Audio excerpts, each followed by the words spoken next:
हजारीबाग में माना जाता है कि हल्की सी बारिश के बाद भी बिजली ऐसे गुल होती है कि कई दिनों के बाद भी आती है। अभी हम हजारीबाग के समनाले में है, पुराना समनाले में। यहाँ देख रहे होंगे आपकी जितनी भी नज़र जा रही होगी पूरा अंधेरा ही अंधेरा है। सड़क भी दूर में आप देख रहे होंगे, वहाँ भी सिर्फ गाड़ियों की लाइटों से ही सड़क जो इंजोरा दिख रहा है वो सिर्फ गाड़ियों की लाइट से।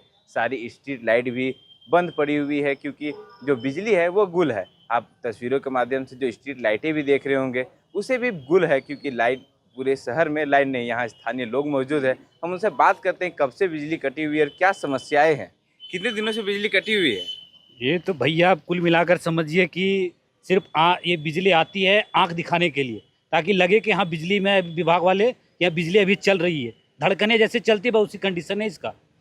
कुछ दिनों पूर्व दुर्गा पूजा से पहले नगर निगम बिजली विभाग तारों की मरम्मती में भी लगी हुई थी, जिसके बाद नवरात्रि चल रहा है फिर भी लाइन की स्थिति बहुत खराब है बिजली की। अरे ये तो इनको पता नहीं, समझ में नहीं आता है। तो जब इतनी लगी हुई है तो फिर बिजली जा कहाँ रही है?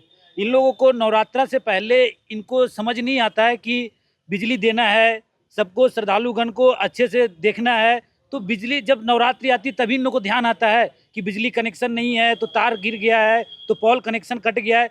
तो इनको इस सब चीज़ों को पहले ध्यान देना चाहिए ताकि समस्याएं आने से पहले इसका समाधान हो सके।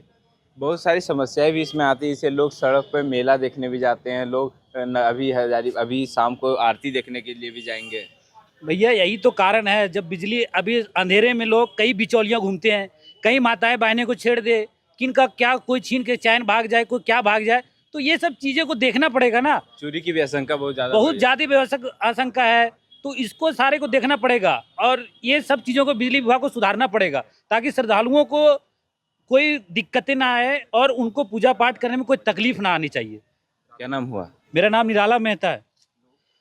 नगर निगम दुर्गा पूजा से पहले कई बार बिजली तारों को सशक्त करने के लिए भी लगी हुई रहती है, लेकिन जब दुर्गा पूजा आता है उसके बाद भी यह बिजली की जो समस्या है काफ़ी बड़ी दिखती है। हमारे साथ एक और स्थानीय है, हम जानते हैं कितनी समस्याएं होती है इसमें।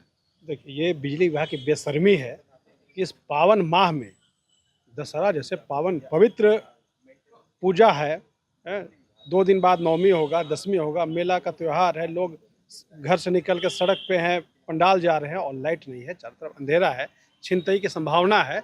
और बिजली विभाग की बेशर्मी इस कदर है कि नींद से सोया है। आप मेंटेनेंस के नाम पे बिजली काट रहे हो। आप 10 दिन पहले क्या कर रहे थे? आप रामनवमी में लाइट काटते हैं मेंटेनेंस के नाम पे।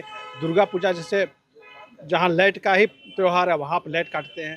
तो मतलब ये कहा जाए कि इनका बेशर्मी है या ये नींद से सोए हैं कि ऐसे त्यौहार में लाइट काट के मतलब सनातन धर्म का अपमान कर रहे हैं। कहीं ना कहीं जिनके घर इन्वर्टर है वो तो कुछ देर तक तो सह लेंगे, लेकिन कुछ देर के बाद इन्वर्टर भी अब जवाब देने लगा है। और जिनके पास इन्वर्टर नहीं उनकी पढ़ाई में भी रुकावटें हैं और कहीं ना कहीं पूजा के समय जो आरती का समय होता है उस समय भी उन्हें अंधेरे में आरती में करना पड़ेगा। देखिए, इन्वर्टर तो इमरजेंसी का चीज़ है। 4 घंटा, 5 घंटा, 6 घंटा ऐसे भी अगर सुबह लाइट कट गया तो 3 बजे 4 बजे तक इन्वर्टर सबका जवाब देता है। मेन ज़रूरत शाम को पड़ता है। लोग बच्चे का पढ़ाई हो या दूसरा काम करना है, घर में महिला खाना बनाती है, तो लाइट चाहिए ही चाहिए। और लाइट क्यों काटा जाता है? बिजली विभाग को समय पे बिल चाहिए।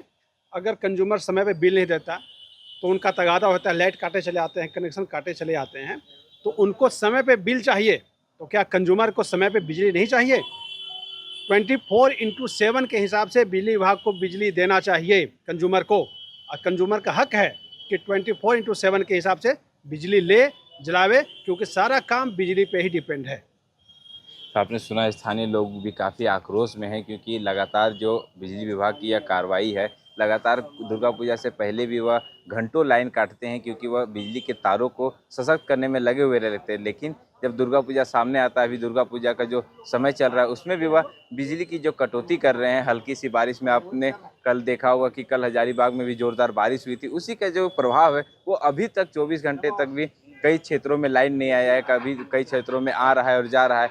वहीं कहीं इस दुर्गा पूजा का जो पावन समय चल रहा है उसमें कई रास्ते अंधेरे हैं जिसमें लोगों का आगमन लगातार होता है। इसमें छिनतई की भी घटना सामने आ सकती है और कोई बड़ी दुर्घटना भी घट सकती है।